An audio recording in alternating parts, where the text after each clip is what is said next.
Assalamualaikum warahmatullahi wabarakatuh. Selamat pagi, salam sejahtera bagi kita semua. Salam, Om Swastiastu, Namo Buddhaya, dan salam kebajikan. Yang terhormat Bapak Muhammad Suluh SE, CH, CHT, CNLP, MTHT, dan teman-teman yang kami banggakan. Puji syukur kita panjatkan kehadirat Tuhan Yang Maha Esa, yang mana di pagi yang cerah ini kita masih diberikan kesempatan untuk berkumpul dalam acara Himo Talk Show yang bertempat di SMA Muhammadiyah 2 Genteng dalam keadaan sehat walafiat. Sholawat serta salam tak lupa kita curahkan kepada junjungan kita Nabi besar Muhammad SAW yang telah membawa kita dari zaman jahiliyah menuju zaman yang terang benderang. Oke guys, sebelum kita beralih ke acara utama, mari kita sambut dulu nih Bapak kita, Bapak Suluh, yang sangat-sangat spektakuler pada pagi hari ini, sangat-sangat ganteng, sangat fashionable sekali. Mari kita sambut Bapak Suluh.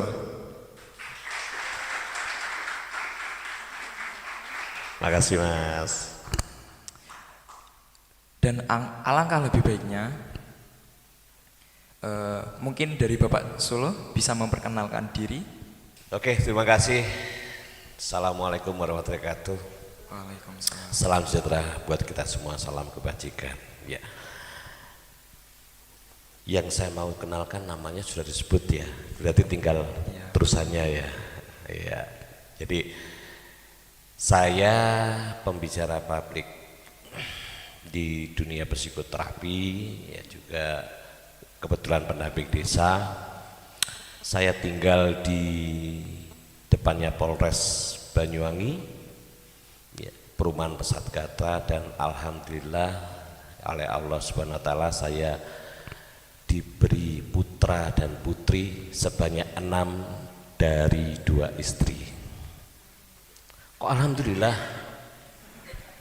Kok alhamdulillah? Kalimat saya 6 anak dari 2 istri, bukan 6 anak dengan 2 istri. Ya, bukan 6 anak dengan, kalau 6 anak dengan 2 istri berarti istri saya kanan kiri, gitu kan. 6 anak dari 2 istri, yang satunya sudah meninggal dunia. Nah, yang nonton sudah ya bocarane gitu kan ya. Oke. Jadi luar biasa, himpunan OSIS Kabupaten Banyuwangi mengadakan kegiatan yang sangat spektakuler ya. Dan ini adalah merupakan prestasi sendiri Mas ya. Merupakan penghormatan bagi saya diundang di kegiatan ini. Yang jelas nantinya kita banyak sharing. Itu aja perkenalannya dulu. Lanjut silakan. Oke nih teman-teman, kita udah kenal Bapak Suluh yang ternyata selain beliaunya ganteng juga sangat stylish sepertinya. Oh, iya. Dan juga istrinya udah 2 loh. Jadi ini yang laki-laki bisa nanti sharing-sharing tidak hanya tentang istrinya ilmu. 1. Oh 1. Satunya udah meninggal. Oh satunya sudah. Oh iya Bapak. Mohon maaf. Nanti dilihat kontennya sama itu saya diprotes ntar kan. Jadi nanti bisa sharing-sharing dengan Bapak Suluh. Selain ilmu yang formal, bisa juga non formal terkait rumah tangga sepertinya. Baik, rasa-rasanya Bapak Suluh ini sudah meluangkan waktu dan beliau sudah jauh-jauh dari Banyuwangi, benar Bapak rumahnya? Betul sekali. Sayang banget nih teman-teman kalau kita nggak kenalan lebih jauh, tidak mengulik lebih jauh tentang beliau ini. Karena terjun dalam public speaking yang tentunya sangat penting untuk kita sebagai anggota OSIS dalam sekolah dan juga anggota HIMO nih di Kabupaten Banyuwangi. Nah, jadi Bapak, kenapa Bapak tertarik terjun dalam public speaking? Mungkin bisa di-sharing nih ke teman-teman. Oke, baik. Ini seringkali ditanyakan ya. Kenapa Pak Suluh menerjuni dunia public speaking? Sebetulnya awal muasalnya itu saya menerjuni bidang psikoterapi. Iya. Psikoterapi yang kemudian lebih mengarah pada smart parenting. Jadi pola asuh orang tua kepada anak dan membangun pola komunikasi yang efektif, efisien, inspiratif dan partisipatif. Nah, itu awalnya itu. Nah, kemudian ketika saya melihat fenomena sosial, jadi fenomena sosial itu yang saya tangkap adalah fenomena sosial yang kemudian dipersepsikan minor, miring atau negatif oleh kebanyakan orang, ya. Nah, apa itu?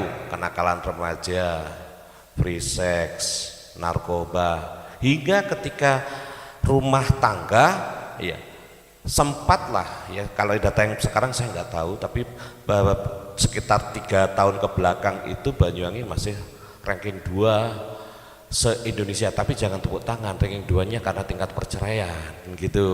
Nah, ya kan? Iya.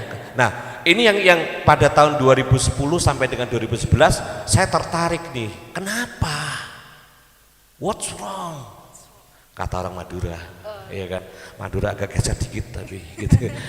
Ya. Nah, kemudian saya bersama tim kerja ya, teamwork ya, di Geraha Smart Parenting itu memulai penelitian di tahun 2010 sampai 2011. Mengerucutlah bahwa ternyata mulai dari kenakalan remaja sampai perceraian yang saya ceritakan tadi adalah belum optimalnya smart parenting diterapkan di Banyuwangi.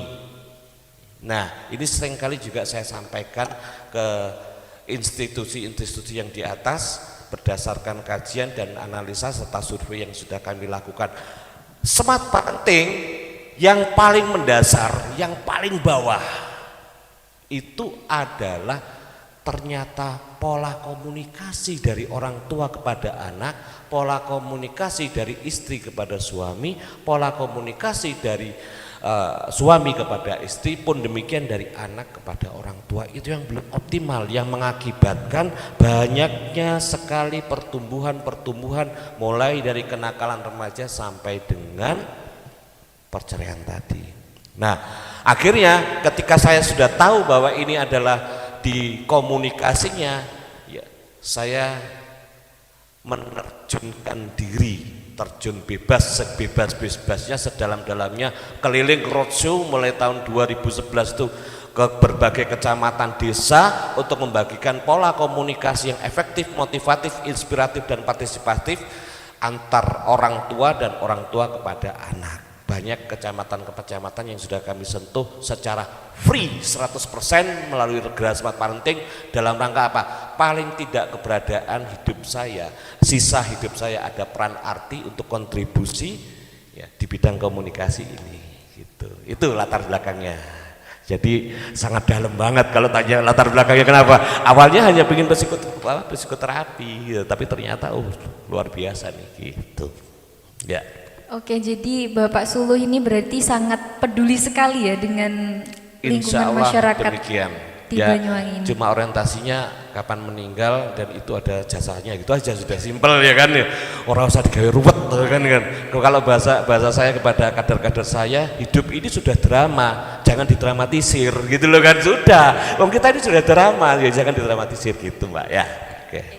Ya, tadi kalau Bapak Suluh ini menjelaskan dalam lingkungan masyarakat nih pentingnya public speaking. Oke. Nah, kalau untuk kita sebagai anak-anak ya, mahasiswa ya Mas Khalil, nah apa sih mahasiswa ya? Ya, Apa sih pentingnya dalam kita sebagai mahasiswa? Nah, dalam orientasi public speakingnya. Apa Oke, sih saya bisa pentingnya, minta Bapak? tolong operator bukakan slide-nya. Saya akan tampilkan ini dulu sebagai pondasi bahwa kegiatan yang dilakukan oleh Himo Banyuwangi ini sangat luar biasa. Kenapa? Karena peringkat pertama untuk kesuksesan, ya peringkat pertama untuk kesuksesan di bidang apapun itu adalah kemampuan komunikasi. Ya. Itu saya kasih warna kuning, tapi bukan berarti provokatif ya. IP atau indeks kumulatif ya, itu ada di peringkat 17 ya. Tapi ya tetaplah kalau bisa ya cerdas berpikirnya, nilainya bagus, komunikasinya bagus. Oke, next, Mas. Nah, ini yang sering kali terjadi ya. Tepat sekali pertanyaan dari Mbak Popi, ya Popi, bahwa apa sih yang harus dilakukan? Karena banyak orang yang mampu berbicara, senyampang masih bisa, bukan orang bisu, ya kan? Orang mampu berbicara, tapi belum banyak yang bisa berkomunikasi. Kenapa? Karena komunikasi itu belum tentu 100% identik dengan bicara. Oke, next, selanjutnya. Ini yang harus dipahami, ya. Nah, ini yang harus dipahami. Ketika mau berkomunikasi, ya, itu seperti yang ditanyakan, apa sih yang harus dilakukan selanjutnya? Apa yang harus kami miliki agar kami bisa menjadi generasi yang paham komunikasi ketika masuk ke dimensinya Society 5.0 ya, lebih smart ya, bahkan ini juga bisa menjadi ke 60, 70 dan seterusnya, di mana prediksinya pada saat 70 ke atas itu sudah masuk ke era metaverse. Ntar bahas metaverse-nya di luar area saja ya. Tapi yang jelas Society 5.0 memang tetap dibutuhkan kemampuan kita untuk berkomunikasi. Karena apa? Karena inilah yang bisa memberikan pemahaman kepada seseorang ya, pada seseorang ketika kita akan menyampaikan pesan yang ada di benak kita. Ya. Kata kunci pertamanya seperti hanya pada slide ya. Slide. Komunikasi itu dimulai dari bahasa tubuh. Jadi kalau ada orang bicara, ayo silakan sampaikan pesan, kemudian aku ngomong apa gitu. Apalagi sampai silakan kasih kata sambutan, mau izin aku gitu. Nah, itu suatu hal yang berarti belum paham komunikasi itu dari mana gitu kan. Komunikasi yang pertama kali itu adalah dari bahasa tubuh ya. Sebagus apapun kalimat yang kalian rangkai, sebagus apapun kosakata yang kalian bangun, tetapi ketika bahasa tubuhnya belum pas, belum klik dengan kalimat yang disampaikan, maka ya kan, kalimat bagus tersebut akan jatuh. Saya ilustrasikan, misalkan Mbak Popi ya nanti menyampaikan pada saya, Pak Suluh, setiap kali saya habis sholat saya selalu berdoa agar besok saya jadi menteri. Ya, amin ya kan. Nah, kemudian ketika Mbak Popi bicara seperti itu menyampaikan pada saya, otomatis kan kalimat umumnya ya semoga Allah mengkabulkan doanya gitu ya. Oke, sepakat Mas ya? Sepakat. Oke, coba sekarang simulasi. Ya, simulasi. Pak Suluh saya habis sholat. Ya. Pak Suluh, saya ini habis sholat dan saya Setiap pasti habis berdoa. sholat, Setiap ya. habis sholat, saya pasti berdoa meminta kepada Tuhan, semoga ya Allah saya bisa jadi menteri. Oke, kalimatnya udah sesuai dengan yang saya karang dan saya pun akan menyampaikan sesuai dengan saya karang. Ya, semoga doanya dikabulkan Mbak ya, sama Allah Subhanahu Wa Taala. Amin. Enak Mas? Kurang sedikit. Kayak bumbu aja, kurang sedikit. Kurang micin Oke, ya Mas ya. sekarang coba ulangi lagi, Pak Suluh ya. Pak Suluh, saya ini setiap habis sholat, saya selalu berdoa, ya Allah, semoga saya kedepannya bisa jadi menteri. Saya hilangkan kalimat yang saya karang tadi yang sudah disepakati, saya hilangkan saja. Pilih mana? Pilih yang gini aja. Oke. Berarti komunikasi dimulai dari bahasa tubuh. Paham? Nah, sebelum berbicara soal teknis arah komunikasi, mau kemana, ke jurnalis, mau ke akademis, apapun lah istilahnya, harus paham dulu pondasi ini. Baru yang kedua setelah bahasa tubuh, yang kedua itu adalah intonasi. Penekanan satu kata per kata. misalkan tidak, tidak, tidak, tidak, apalagi kayak di drama-drama, tidak, gitu. Sama kan kalimatnya TIDAK kan gitu kan. Tapi ketika kita kasih tes intonasi akan berbeda. Tidak. Paham? Peringkat yang kedua. Baru yang terakhir yang hanya 7% itu pemilihan kata. Nah, ini bekal ketika Anda mau memasuki, sudah paham nih, sudah ada di era Society 5.0, disinilah belajar dan terus belajar. Ya. Jadi ketika nantinya ngomong apa yang akan disampaikan, paskan bahasa tubuhnya. Kalau ternyata lagi bad mood, lebih baik orang usah ngomong, wajahnya, bahasa tubuhnya, gesturnya dipaskan. Ya, karena peringkat pertama di bahasa tubuh. Lawang misalkan saya tidak tahu SMA 2 Muhammadiyah Gendeng pun, misalkan saya tanya sama Mbak Popi, alamatnya di mana Pak Sula, di mana nih? Ini telepon nih, ya telepon. Kemudian saya baru nyampe ini Mbak, nyampe Singojuru, ini ada patung. Oh terus saja Pak Sulu, pasti gini kan tangannya gini. Terus saja Pak Sulu, nanti di situ ada RTH, terus lagi. Jangan, itu pos kamling bukan sekolah gitu. Pertanyaan saya, Mbak Popi gini-gini saya tahu enggak? Lah ngapain kalau enggak tahu gini-gini kan itu. Artinya apa? Bahasa tubuh itu memang satu kesatuan fitrah kita, dan itulah yang jadi berita utama. Oke, next. Ada pertanyaan apa nih dari kejelasan saya? Oke, jadi sebenarnya kalau dilihat dari secara umum mungkin Ya. dari pandangan saya, ternyata kebalik ya Pak ya. Saya kira malah satu pemilihan kata yang paling bagus, ternyata itu malah poin yang mendukung saja, bukan Ya. menjadi poin yang utama. Nah jadi gimana nih, mungkin Bapak ada tips and triknya, cara mungkin kita menempatkan posisi kita, gimana caranya nih kita setidaknya kita harus tahu dulu nih siapa yang kita ajak bicara. Nah gimana nih caranya kita biar tahu duluan, memposisikan diri. Oke, baik. Jadi memposisikan diri di depan audiens ya, itu terus terang memang juga saya shortcut dulu, nanti baru saya jelaskan. Shortcut perlu jam terbang ya, perlu jam terbang.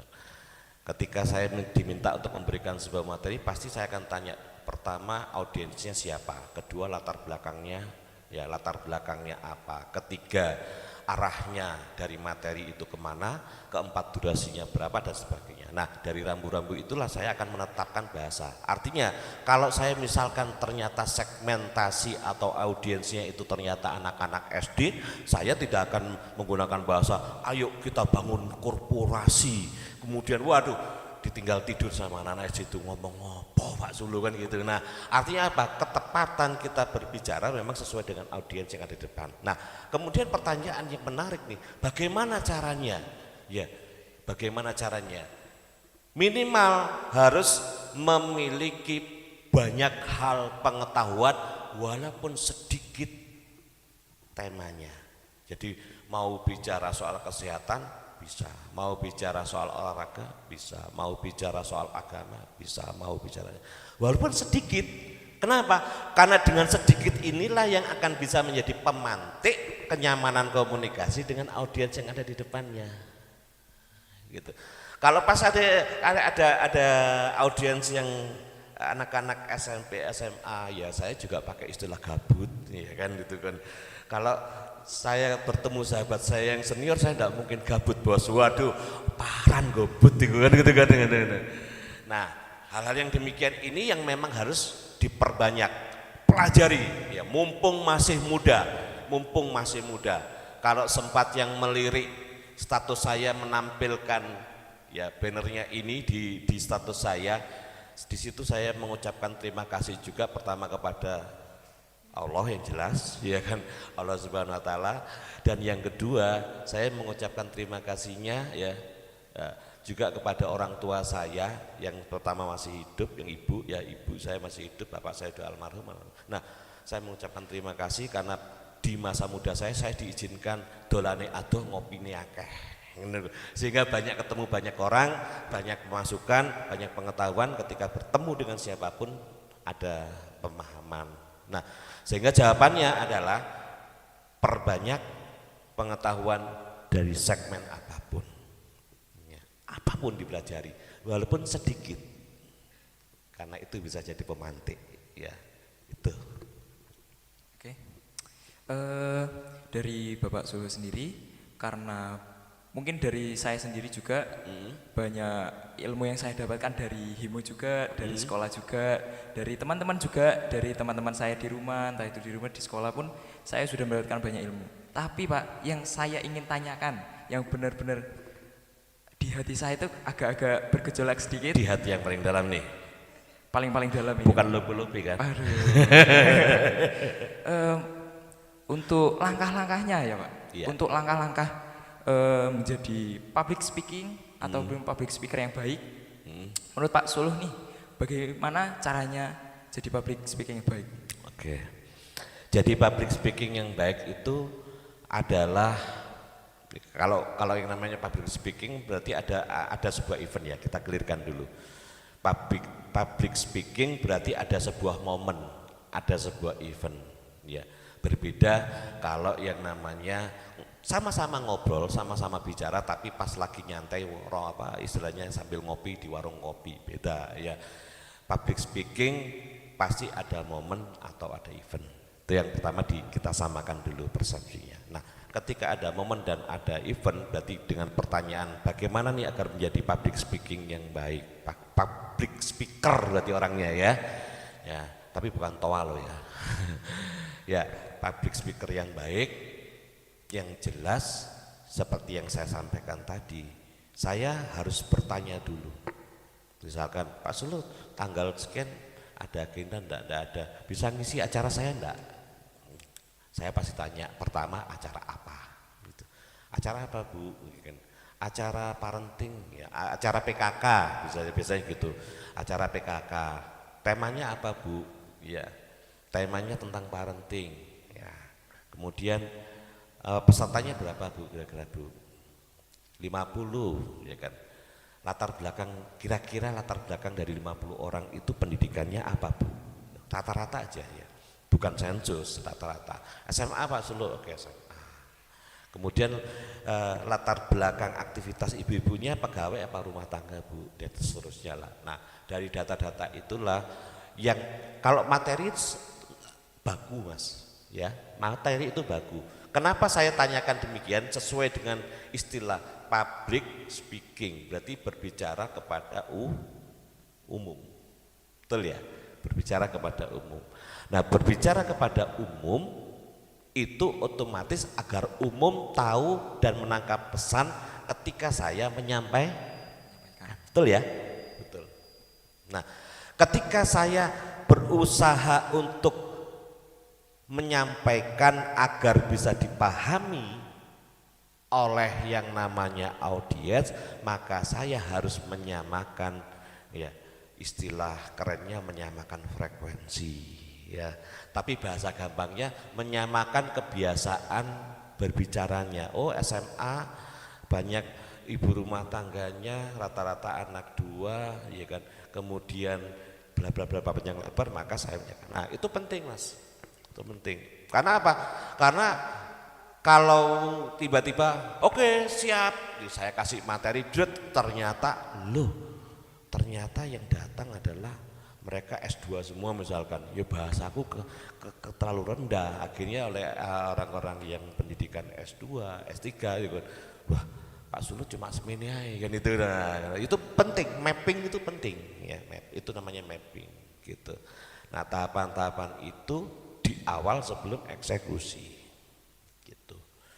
Dan agar menjadi perfect ketika kita menjadi public speaking perlu yang namanya pembiasaan. Pembiasaan itu berarti kita mengulang dan mengulang, betul ya? Nah, pembiasaan ini kalau bertanya, Pak gimana caranya agar saya bisa pede nih, saya pertama kali mau jadi public speaking ya. Saya tanya sekarang, Mas, kalau ngomong ke anak yang misalkan nih yang ada di depannya ini adalah anak-anak kelas 4 SD, PD? Kelas 4 SD pasti Pasti. pede. Kalau saya naikkan lagi kelas 5 SD, Masih pede. kelas 6 Lumayan. SD Masih. sampai tingkat 3 SMP Sedikit Pak. turun Sedikit berarti. grogi. Kalau kelas 2 SMP 2 SMP mungkin sangat masih confident. ragu-ragu. Kelas 1 SMP Masih. oke sangat. berarti. Nah, Mas apa namanya? Kahlil. Ragil. Kah- Ya. Kahlil. Oh, Kahlil. Kahlil. Ya. Kahlil. Saya setiap malam Jumat kahlilan. Oh, tahlilan Pak. itu ya. Ya Allah. Ya, oke, Mas Kahlil. Nah, kelas 4 SD sampai dengan kelas 1 SMP itu adalah segmen belajar Anda ya, untuk membangun percaya diri. Untuk membangun percaya diri. Loh kok bisa? Minta tolong slide-nya dilanjut, Mas. Oke, baik. Itu ada otak kanan dan otak kiri. Ya, otak kanan dan otak kiri. Sesungguhnya ya, kemampuan kita untuk melakukan apapun hingga menjadi profesional.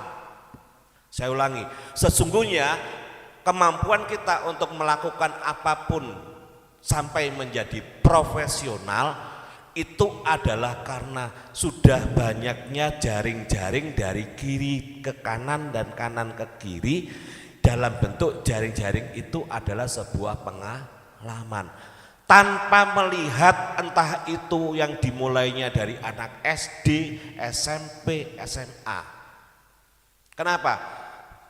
Saya memulai menjadi public speakingnya sebetulnya sudah mulai tahun 2011, dari tahun 2008, maaf 2008. Tapi saya masih belum pede pada waktu itu, maka semua SD saya datangi, saya kasih pelatihan untuk anak-anak kelas 6 yang mau ujian nasional. Latihan terus Mas, 1 tahun.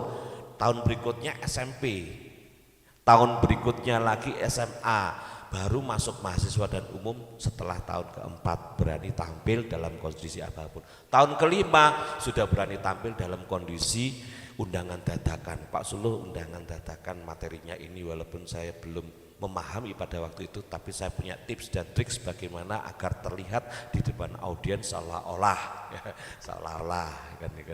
Mohon dipotong nanti seolah-olahnya ya. Tit kalau gitu kan ya, terlihat profesional. Nah, tapi betul akhirnya saya juga belajar.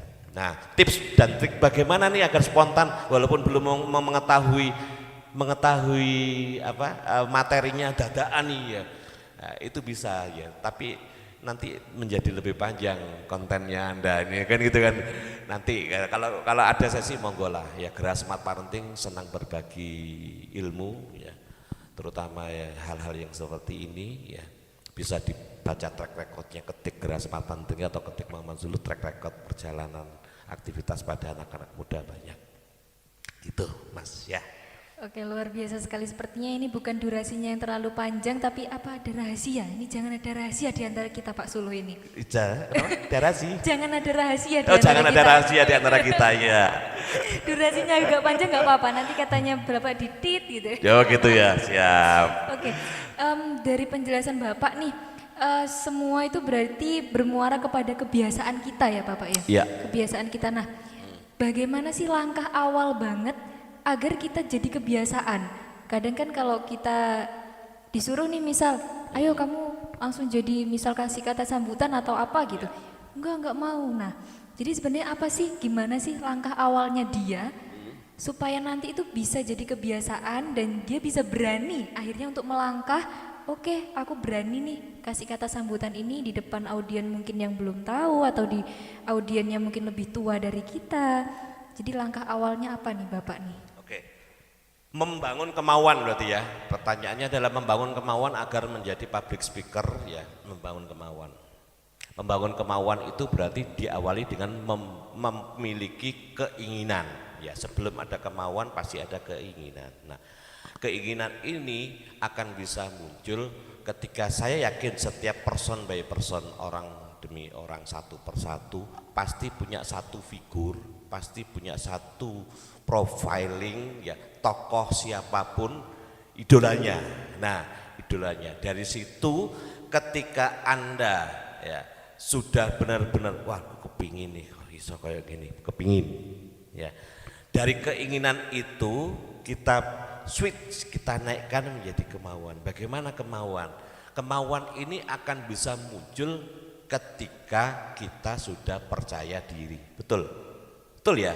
Nah, percaya diri ini akan muncul kalau kita tahu segmen kita mau mulai dari mana, seperti yang saya sampaikan tadi. Gitu.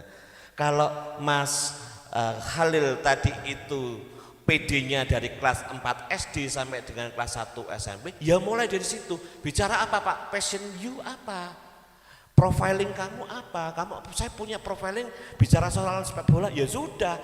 Dari kelas 4 SD sampai kelas 1 SMP ini perbanyak aktivitas-aktivitas yang memicu dan memacu ya, Mas Halil ini untuk berbicara di depan audiens tersebut dengan tema yang dari passionnya dulu, gitu. Passionnya apa dulu? Nah, kenapa? Karena di sini adalah membangun kebiasaan seperti pertanyaan tadi. Nah, kalau digeret saja nih passion saya olahraga nih, tapi saya disuruh ngomong seni, ya sah-sah saja dan wajar-wajar saja ketika yang bersangkutan akan jadi begini. Kesenian itu apa ya? Saya kok lupa. Tadi sudah saya baca loh. Sumpah sudah saya baca. Bentar ya, saya ngerpek yang tangannya. Hihi gitu ya. Nah, kenapa bukan passionnya? Tapi kalau udah passionnya, ya ngomong apapun ya lancar sudah. Nah, yang kita bangun jembatan otak kanan dan otak kiri seperti halnya yang dari gambar tersebut adalah membangun pengalaman. Ya. Dan membangun pengalaman itu meniadakan klasifikasi, mau dari TK, SMP, SD sampai dengan terserah ya. Tuh, jangankan yang nyata, yang maya pun dalam bentuk imajinasi kayak gini membayangkan.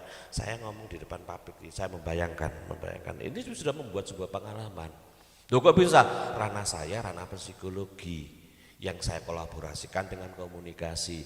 Terus bagaimana penjelasannya Pak? Konten lain. Nanti kan terlalu panjang, kasihan sahabat saya nanti gitu kan. Lanjut.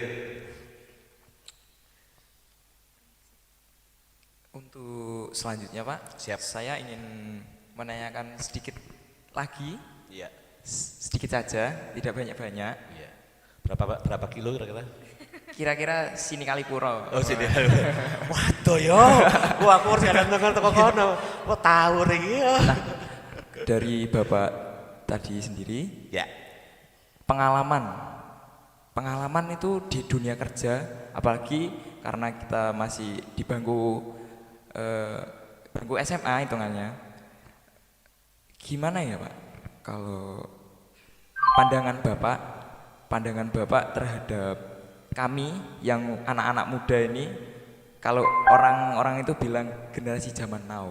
Oke. Nah, generasi zaman now ini menurut pandangan Bapak, apakah ada kemajuan ataupun kemunduran untuk mungkin dari public speakingnya ataupun dari tutur bagaimana menghadapi orang lain? Nah, seperti itu Pak. Siap. Mas, next operator. Terus. Oke. Ya. Jadi begini, saya akan jelaskan dulu. Coba Mas Halil lihat sebentar itu. Ya. Nah, ini adalah sebuah permainan optikal ya, ilusi optikal sebetulnya. Tapi ketika dipegang praktisi main navigator seperti saya, ini bisa jadi bahan materi yang bisa panjang sudah ya kan. Nah, ini kalau kita melihat lingkaran tengah yang sebelah sana ya, yang kita sepakati sebelah yang kecil itu sebelah kiri, dan lingkaran tengah yang sebelah kanan ya, itu seolah-olah lebih besar yang lingkaran tengah sebelah kiri ya. Nah, itu disebut dengan ilusi optikal padahal ukurannya sama. Nah, oke, sekarang saya jelaskan apa ini. Tadi Mas Halil bertanya apakah ada kemajuan atau kemunduran. Maju atau mundur itu tergantung pembanding Mas. Ya, tergantung pembanding dan tergantung pada segmennya apa. Kalau kita pakai analogi gambar optical ilusi tadi itu, yang sebelah kiri terlihat besar karena pembandingnya kecil, yang sebelah kanan terlihat kecil karena pembandingnya besar, ya. Oke, ini agar bisa menjadi sebuah proses pembelajaran kepada siapapun bahwa kita memutuskan besar atau kecil itu tergantung dari mana, gitu kan. Kita lihat dulu. Oke, bicara dengan terkait dengan pertanyaan, apakah ada kemajuan? Kita batasi dulu. Kemajuan di sini adalah kemajuan pola pikir yang terkait dengan IT, ya, kita batasi. Saya yakin yang hadir di sini ketika saya tanya, ya, dalam 1 minggu apakah ada yang sudah baca koran 2 kali saja? Baca koran 2 kali saja. Ya, saya yakin tidak ada yang angkat tangan, gitu. Ya, dalam 5 jam apakah ada yang sudah membuka otak-atik Android? Saya yakin angkat tangan semuanya, ya kan? Artinya apa? Ya, Gen Z dan di bawahnya Gen milenial. Jadi Gen milenial dan Gen Z. Gen milenial itu generasi milenial dan generasi Z, ya. Itu adalah generasi yang diuntungkan dengan keberadaan teknologi. Nah, kalau sudah demikian, maka berdayakanlah dan bersahabatlah dengan yang namanya teknologi. Teknologi apa? Teknologi informasi dan komunikasi, TIK. Ya, bersahabatlah. Ya. Kalau hanya sekedar buat selfie di Instagram, tit, yo eman mas, gitu loh. Bahkan saya selalu melakukan coaching pada anak-anak SMA bisa jadi wirausaha sejak SMA. Itu bidang saya di pendamping desa. Ya, anak-anak yang memang di Karang Taruna, saya coaching, saya dampingi, saya latih, ya. Saya latih menjadi wirausaha. Kenapa? Karena posisi sekarang ini sudah diuntungkan dengan yang namanya teknologi. Nah, kemudian harus bagaimana nih? Apakah ini kelebihan kita? Ya jelas kelebihan dibandingkan zaman saya. Zaman saya ketika saya masih zaman dengan almarhumah istri saya dulu, kalau saya mau menyatakan lupi gitu kan, kirim sekarang pakai Pak Pos, seminggu kemudian baru nyampe, kan? Nunggu lagi seminggu kemudian baru dapat jawabannya, baru bisa senyum-senyum, dan itu pun dibaca 100 kali ya tetap senyum-senyum, kan? Karena tidak ada opsi lain, gitu. Kalau zaman sekarang setelah senyum tik ketemu lagi, senyum lagi tik terus WhatsApp dan sebagainya, gitu ya. Nah, keuntungan inilah yang harus ditangkap oleh generasi Anda. Ya, membuat sebuah konten seperti ini sangat amat luar biasa. Kenapa? Apalagi ditunjang dengan yang namanya memahami SEO. SEO itu Search Engine Optimizing. Memberikan sebuah kata kunci di video kita sehingga menjadi bisa berpeluang lebih viral. Ketika orang mengetik sesuatu langsung viral. Bisa. Pak Sulu bisa. Kebetulan salah satu usaha jasa saya juga branding dan internet marketing.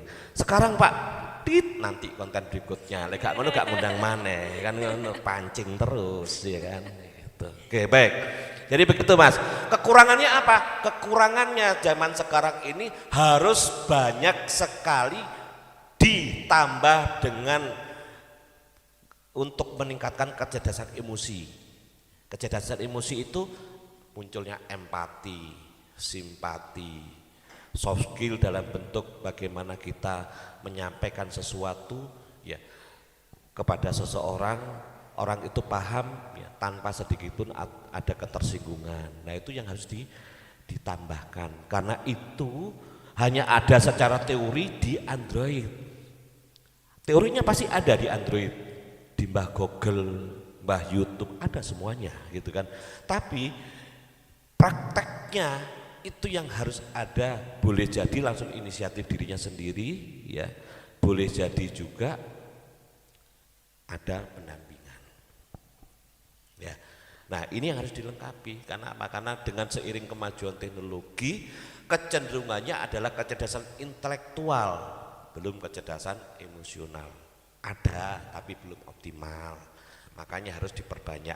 kegiatan berorganisasi seperti ini, kumpul-kumpul dengan teman, ya gunakan menjadi media organisasi, media pemikiran, media tukar pendapat yang bisa untuk memberdayakan seseorang. Memberdayakan seseorang itu bisa jadi meningkatkan pengetahuannya, meningkatkan pemahamannya, sampai meningkatkan finansialnya bisa gitu. Itu namanya memberdayakan, ya. Nah, itu kelebihan dan kekurangan di era sekarang seperti itu. Enso nyantai saja, dinikmati. Ketika sudah paham terkait rambu-rambu yang Pak Sulu sampaikan dan juga nanti disampaikan oleh sahabat saya, pasti teman-teman ini pasti akan bisa survive, bahkan bisa empowerment, berdaya, ya. Iya, Empowerment kok gini? boleh saja ya Pak ya. Boleh. Boleh saja ini. Boleh.